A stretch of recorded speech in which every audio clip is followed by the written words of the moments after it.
My name is Carrie Young, and I am the founder of Ohana Rescue.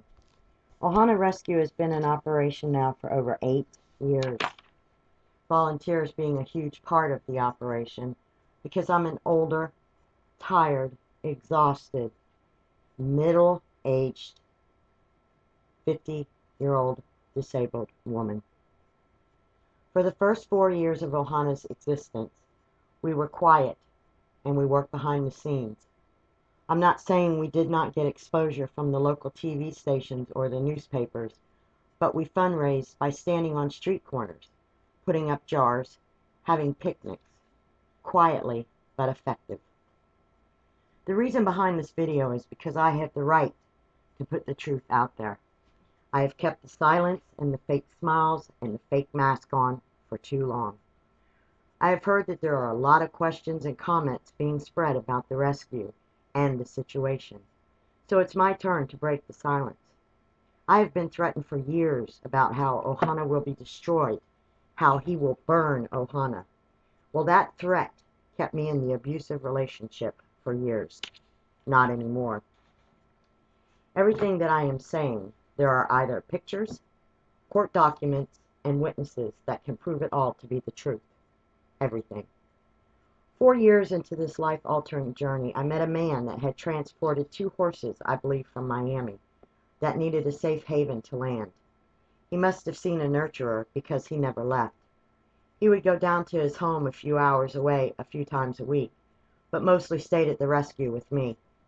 Things at first were great. He acted like a man that I would cherish to have in my life. Shortly after meeting this man, he told me he had a friend down south that just had a baby, and would I consider going down with him for a few weeks and help her at her farm. I agreed, because I could use a small break. When we arrive, I find that this man's house is in foreclosure. With the promise, if I could get him out of foreclosure, we would build a future. We would rent out his home and come back to Brooksville to leave. When I went to his home, he was living with no water and he had no internet. So he would sit on the front porch so he can grab other people's internet and sleep at his house and would shower at his mom's empty house. His mom lived elsewhere. My things were then stored at his home, and we stayed at his mom's home for 5 weeks. During this time, I paid $1,500 to get his home out of foreclosure. But he never would go over to improve his home, because by then there was no electricity in the house. I should have walked away then. What had I gotten myself into? Finally, after 5 weeks of listening to false promises, not fixing the house, renting it for the future, having my clothes thrown out on the front lawn because I called him a liar, I told him, I've had enough. Now, mind you, the mental and emotional abuse had already started. I had no idea how I was going to get home because I had sold my vehicle before I moved down south. He said we only need one truck. I told him I'm going home. He drove me to Brooksville and I found a place to rent that would accept the horse rescue. Moving began. At that time the apologies had started. I'm sorry, I made a bad choice. I'm sorry, it's all the stress. I'm sorry, on and on.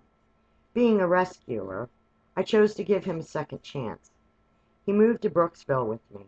Things were fine for a short period of time, until he knew he was in like Flint again. One day I had to call his mother for help, because his mood had switched like a coin. His mother explained to me that they had to have him Baker acted once before not long ago, and to please give her some time to try and figure something out. After he spoke to his mom, he calmed down, but not before the landlord, who lived next door, came over and spoke to me privately. She asked me how I could live like that, with a man screaming at me all the time, then the next day acting like he was a perfect gentleman. I could not answer that. Needless to say, the time in that location was not very long. I started looking for a larger place with no neighbors. I found it.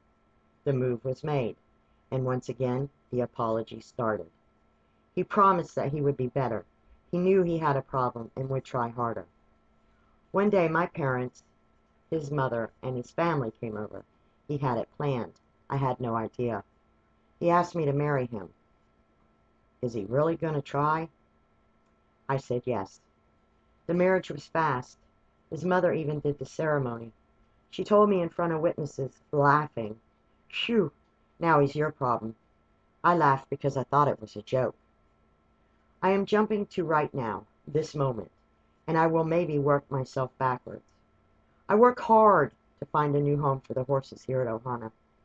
If I was not concerned about making sure Ohana could still help horses, my personal bills would be less than half of what they are now. When paperwork was signed, he did not want to give me the keys to the house, the ones that he took off the table as I was filling out papers. I finally got the keys back after he said he deserved respect. He demanded respect for all that he has done for Ohana, how he made Ohana what it is today. Without him, Ohana would not exist. Something inside snapped. His threats meant nothing to me anymore. I was dead inside anyways from years of it. But when I had worked so hard for the horses, to have him tell me it was all about him. The only time he would do anything around the house is when volunteers were there or he had an audience. This is probably why he dumped a table over on me in front of volunteers. It scared the girls terrible. They stopped coming over. Or perhaps the reason why he would call me the C word or other unchristian-like names in front of the volunteers. They stopped coming back. It hit me a short time ago. The reason he ran off the volunteers is so that he would not have to come outside to work or do anything. The audience was gone, which left the work to my son or to the small number of volunteers that remained true to Ohana. They told him he would not treat me that way in front of their children. He would tell 8-year-olds they could drive the golf cart, knowing that that was the only way for me to get around because of my muscle disease. Of course, the golf cart got destroyed with the children running into fences, plowing down the inside of the barn, destroying things. My parents helped me get a car. He had a truck that he sold and traded for a Toyota pickup. The Toyota pickup blew its engine shortly thereafter he bought it, which left only my vehicle. Ohana got a truck, and because I could not afford to purchase another tag, we decided that he would use his tag off his broken-down Toyota and put it on the new truck with my name attached to the title. Months later in December, he snapped. He busted up my ribs, my side, my arm, and my head by slamming me into the washer and dryer. I felt I was lucky to get out alive. I got out of the laundry room and ran to my truck. I called 911. Officers came out and arrested him. His comment to the sheriff was, "For doing that?" The sheriff said, "You've got to be kidding me." He went to jail. I was unaware at that time that there were 3 other arrest records out there for battery on women. As the sheriff was leaving with him, the sheriff stopped and came back to the door. He told me that there was a horse tied to a horse trailer out back, attached to a truck, and could I please put the horse back into the paddock. What? Was this planned all along? He had the Ohana horse trailer hooked to the Ohana truck, getting ready to leave with his horse. That night I was going through the truck, and what did I find? A registration to the truck, with only his name on it. What? The title was electronically filed in both names. He had went to the courthouse, either signed my name because I forgot if it was or and he had removed my name and put the truck in only his name. He stole from Ohana. When I brought this up to him, he said that, no, he spent his monies from selling his broke-down truck, and he paid for the truck. Really? Then how come I have pictures of his broke-down Toyota parked right next to the Ohana truck? That doesn't make sense. But because he had put the truck in his name, there was nothing I could do. The sheriff permitted him to remove the truck to leave, because there was an injunction put on him by the judge. Now, let's get to January the following month. I had been on disability now for about 1.5 years by then, and all of a sudden, I have paperwork to fill out that is mailed to me from disability, and they come to my home. They question me. I told them I lie around most of the time, can't walk around, and I have my son help me with the animals. I did not tell them that I had just been beaten by him, nor that he went to jail. I was embarrassed and ashamed. Women that have been beat can relate to what I am saying. It is a proven fact that the abuser is always protected by the victim. Wonder if this is what was meant by burning Ohana, destroying Ohana. I went through the court system alone. Funny that disability even had him listed as a witness. The end of January, after he went to court for battery and stated he wanted to come home, that he would take anger management and counseling, would I please give him another chance? I am not one to refuse anyone in need. Yes, I know you're probably thinking, why did you take him back? The sheriff had told me once, a rescuer, always a rescuer. But Carrie, you should stick with four-legged and stay away from two-legged. They will take you for granted, and when they have used you up, they will walk away. Is this what happened this time? Because when I told him it was time, and I meant it, or I would call the sheriff, he had to go. He finally agreed, but with certain terms. I had to pay his cell phone and his car insurance, which was all in my name, for 1 more month to give him time to get on his feet. I agreed. I posted out that was because he could no longer deal with rescues. Once again, I protected him and lied. The following facts, once again, can be proved with documents, pictures, or witnesses. My handicapped, mentally challenged son with spinal bifida and spinal stenosis was always accused of stealing by him. So when a saddle disappeared from the ranch, I called the sheriff. I had my son speak to the sheriff, and I called the owners of the saddle and explained what had happened. My son denied it. The owner of the saddle agreed to let my son pay her back if, in fact, he was found to have stolen it. Thank you, Lord, that no charges were pressed, because the saddle showed up in one of the back 27 individual rooms at the barn. I tried to return the saddle to the rightful owner of it, but he said, "No, they've shown their true colors. They don't deserve it." See, the two women were together, and he did not like that, nor did he like the fact that they lost respect for me, because I permitted him to come back. So he sold it. I have pictures of his post. I tell him that is wrong in every way. He claims, well, it doesn't matter how I get money. If it comes from me, I brought it in. I never seen a dime of that money, nor would I have taken it. It was wrong. Big fight. I threatened to call his probation officer if it didn't stop. That is the day he broke out the bottom window of the door. Another time a donor brought over a beautiful saddle. It was so comfortable. He immediately claimed it, stating he works around Ohana and he deserves it. I told him again, it is Ohana's. It is for the horses. He claimed it as his, and that was it. Period. A side note of this info is he sold it. He used the money to get his truck fixed. $260. There was a time that a donor donated a semi full of hay. It was for the horses. There was another sanctuary that we worked very closely with, and they were having a few money issues that week, so I gave them 4 bales of this hay. It went to other horses and to another rescue that was not as fortunate enough to have the donors that Ohana had. It was actually quite comical, because when they came to get the 4 bales, they tried to give me a few dollars. I told them, no, keep it. I'm sure the donor wouldn't mind one rescue helping another.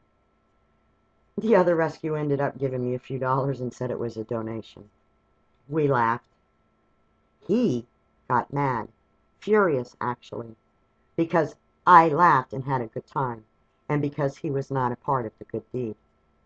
The next day, while I was down south with my son at his doctor's office, he called, told me to pick him up something, forgot what it is, and in the same breath, he needed monies for his anger management class. See, I had been made to pay that too. He beat me, went to jail, I paid for everything, and still I was paying. He suffered no consequences. So on this call, I told him, and it was much easier for me to yell when he was not in front of me, I told him I could not support him anymore. He had to get a job. I was done. He hung up on me. Hours later, my son and I get home, and he had posted an ad on Facebook saying that there was hay for sale at the house. I went livid. My son was there, so I felt much safer. I told him he was wrong. It wasn't right, and he had no right. Remove the article off Facebook. Once again he stated, "It doesn't matter how I bring in money, and you gave 4 bales away. At least he got paid for it." I told him he was stealing again from Ohana. He said, "I have made Ohana what it is today. You owe me." The picture I got for Christmas on the wall got broke that day. Thank goodness my son was there, because if not, I am sure I would have been back in the hospital. Now there are a few out there that bought that hay, and you know who they are. And you also have to admit that I was not around, you did not see me, you dealt with only him. I had nothing to do with that theft. I wasn't even around. I rescued a Dane puppy. I called him Milo. He was with us for months, growing like a weed. One night he got hit by a car. Have no idea what 80 acres why he was in the road, but he got hit and killed instantly. I was sick from heartache. I waited a few weeks and started looking for a named Dane puppy. This puppy was not wanted, and he was not going to be liked. When I finally found one, from the minute he was brought home, this puppy was terrorized. Badly. It was sick. His anger and yelling, screaming and throwing things were now on the puppy. To this day, I'm working the puppy through this. He is now a year and some months, and slowly we are working through his abuse. Witnesses again. One day my son had had enough. When he went after my son fought back. My son got the best of him. I called 911 because the fighting would just not stop. Because of his age, my son was charged. Another victim of his abuse. When sheriff arrived, I was told, "Do not mention I went after him first." I bet no one heard about this. Another fake smile, another fake mask. A victim gets used to it. I could go on and on with the proof of the stealing from Ohana, the abuse that I, as well as many others, experienced. But I have just touched on the surface. This man thought he deserved everything. He was taught at a young age, I guess, women are to take care of him. He is not a Christian, as he proclaims. I kept my mouth shut because of the threats, the fear, and I was embarrassed that I had been taken in again. There were many times I slept with a knife under my pillow. So when I finally got the nerve to tell him if he didn't leave, I would call the sheriff again, I knew that his threats of burning Ohana and destroying me would come true. I've lost respect of volunteers, family members, donors, and friends because I tried to help yet another in need. In the meantime, I have been dragged through the coals. My reputation has went to the sewer. My only 2 mistakes were being afraid and taking back a man that promised to love me and cherish me. But as the day ends, he always went to his own bedroom while I went to mine. My bedroom was the only safe haven I had. I tried once to lock the bedroom door, but he pushed the door open and broke the little lock. I have been turned inside and out. I am emotionally, mentally, and physically exhausted. I've been trying to keep up a farce to let others know that Ohana was okay. Yes, Ohana was okay, but I was not. I had a friend tell me once that you can always tell an alcoholic or a drug abuser by the actions of the others in the house. I guess this might be why I always looked stressed and tired. I was living in fear, having to watch out for everything, had to figure out how to pay all the bills, solicit for donations. I always loved, on one hand, when people would bring over items to donate, but always dreaded it, because he was Ohana. He made it what it was today, and without him, Ohana would be nowhere. And he would keep what he wanted. Heck, half of Ohana tack, tools, hoof stands, they left when he did. I stood there with witnesses hearing them tell me, "You pay a high price for mine, Carrie." So, yes, I have asked for extra help right now. My Jeep didn't run for 6 days after he left my life, nor did my modem. I can't blame anyone without having proof of what I'm stating, so I'll just leave that question open. I had to rent a U-Haul to move and have something to drive around, monies that I had to come up with. Had to pay a mechanic to even get it running, barely, and buy the parts. I kept saying, high price of mind, high price for peace of mind, Carrie. I gave up my peace, my life for the horses by staying in this abusive relationship, and I will not stop without a fight. I am sorry if the haters feel that I ask for too much support for the horses, but I want to put this out there. I have enough monies coming in monthly to cover my personal expenses and some of the rescues. If I did not rescue anymore, my $900 a month would drop to maybe $550. My electric bill would drop maybe to $80 a month. I would not have to carry equine insurance, so that would be more money in my pocket. I would not be paying for grain, nor would my Jeep be driven into the ground by transporting horses, hauling grain, hay. I give up everything for the horses, and I get bashed. I get called names. I get spoke bad about. Why? Because I, Carrie Young, made a huge mistake in marrying a man that gave nothing into the relationship. He took what he states he deserved. When he made a few dollars, he spent it on energy drinks, CB radios, tack, and a few other things that I will not mention. This will be my first, my last, and my only statement on this matter. You can feel free to contact me with any questions or concerns. In closing, Ohana will continue to help the horses in need, either quietly or back publicly. This will not stop. The haters cannot abuse me any more than the last 4 years of hell I've just survived.